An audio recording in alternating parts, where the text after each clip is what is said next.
Hello guys, how are you all? I hope you all are fine and doing well. So in this video we are going to do question number 1 and 2 of exercise 1.2. So without any further ado, let's get started with our video. So in first question आपको बोला हुआ है state the whether the following statements are true or false. हमें ये बताना है ये statements जो हैं वो true हैं या false है और अपने आंसर को justify भी करना है. ठीक है. सो फर्स्ट स्टेटमेंट में आपको बोला हुआ है every irrational number is a real number. So ये है ट्रू बिकॉज मैंने आपको ना इंट्रोडक्शन वीडियो में भी बताया था real number the collection of real number contain both types of number rational and irrational. ठीक है. तो रियल नंबर का जो कलेक्शन होता है उसमें रेशनल और इरेशनल नंबर दोनों होते हैं. तो इस स्टेटमेंट को हम ट्रू बोलेंगे. देन आ जाते हैं सेकंड पार्ट पर. Every point on the number line is of the form root m where m is a natural number. ठीक है. तो इसने बोला है कि नंबर लाइन पर जो हर एक नंबर होगा वो रूट एम की फॉर्म में होगा. ठीक है.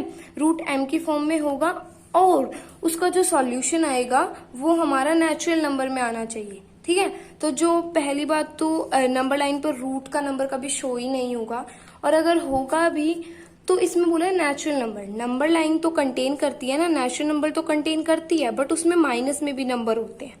ठीक है. ये प्लस में नंबर हो गए, ये तो नेचुरल नंबर है. यहाँ तक तो आपकी स्टेटमेंट करेक्ट है बट यहाँ पर ये माइनस में भी होते हैं. तो नेचुरल नंबर तो 1 2 3 मतलब पॉजिटिव इंटीजर्स होते हैं बट यहाँ पर तो नेगेटिव इंटीजर्स भी होते हैं.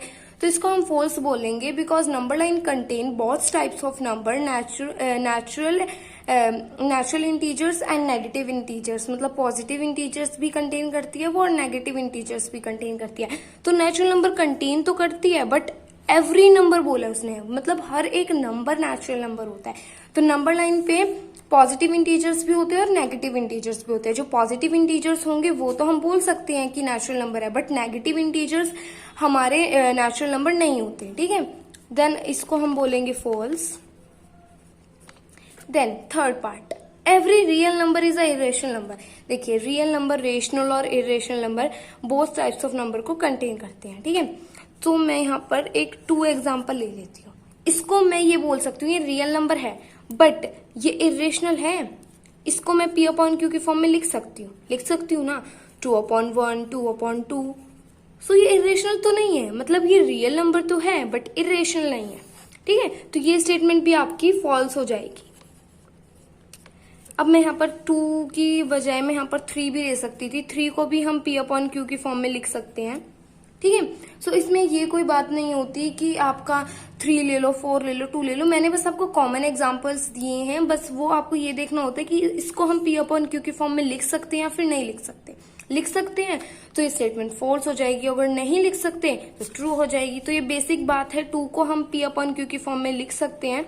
सो ये स्टेटमेंट यहीं पे फॉल्स हो जाएगी बिकॉज रियल नंबर में रेशनल और इरेशनल है तो दोनों बट ये हमारा नहीं होता हार्ड एंड फास्ट रूल की जो रियल नंबर होगा वही हमारा रेशनल और इरेशनल होगा. नहीं, ऐसा कुछ नहीं होता. हमें ये देखना होता है कि उसे हम p अपॉन क्यू की फॉर्म में लिख सकते हैं या फिर नहीं लिख सकते. 2 को लिख सकते हैं, 3 को लिख सकते हैं, 4 को लिख सकते हैं.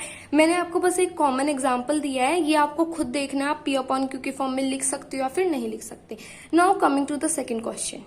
सो सेकेंड क्वेश्चन में आपको बोला गया है जो स्क्वायर रूट होते हैं पॉजिटिव इंटीजर्स के वो इरेशनल होते हैं. अगर नहीं होते तो आपको एग्जांपल देना है ऐसे एक स्क्वायर रूट का जो पॉजिटिव तो है बट उसका जो सॉल्यूशन आ रहा है वो रेशनल में आ रहा है. ठीक है. तो अब मैं आपको यहाँ पर एक एग्जांपल दे देती हूँ 4. अब 4 रूट 4 आई मीन.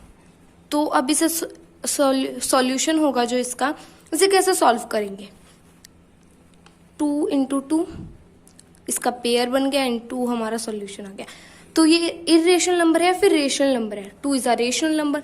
तो ये स्टेटमेंट यहाँ पर फॉल्स हो गई है. मैं आपको एक एग्जांपल दे देती हूँ 6. ठीक है. रूट 6 दे देती हूँ. तो इसको हम सॉल्व कर रहे हैं तो 2 इंटू 3 किसी का पेयर नहीं बन रहा है. ठीक है. तो हमें वही नंबर देखना है जिसका पेयर बन रहा है. अब मैं यहाँ पर 9 ले लेती हूँ रूट 9. सो इसको जब मैं 3 इंटू 3 करूंगी तो इसका पेयर बन गया 3 आ गया सॉल्यूशन. ठीक है. तो इसमें बोला है ऐसे ही आपको स्क्वायर रूट लेने हैं. अगर आपको ये स्टेटमेंट आपको एक ऐसा ही नंबर लेना है जिसका पेयर बन जाए और सॉल्यूशन हमारा जो है रेशनल नंबर आए. जैसे यहाँ पर मैंने आपको 6 एग्जांपल के लिए दिखाया था. इसका पेयर नहीं बना था तो आपको ऐसा ही नंबर लेना है जिसका पेयर बन जाए. जैसे मैंने 6 लिया था आपको ये नहीं लेना. ठीक है. आपको ऐसे नंबर लेने, जैसे यहाँ पर मैंने 36 ले लिया है रूट में, उसको अगर मैंने 6 से सॉल्व करने की कोशिश किया तो यहाँ पर 6 का पेयर बन गया और 6 हमारा आंसर आ गया। तो आपको ऐसे ही नंबर लेने जिसका पेयर बन जाए और सॉल्व होके जो नंबर आए वो रेशनल नंबर आए, ठीक है। सो आपको आई होप ये क्वेश्चन क्लियर होंगे। If you like this video, do not forget to like, share and subscribe my channel.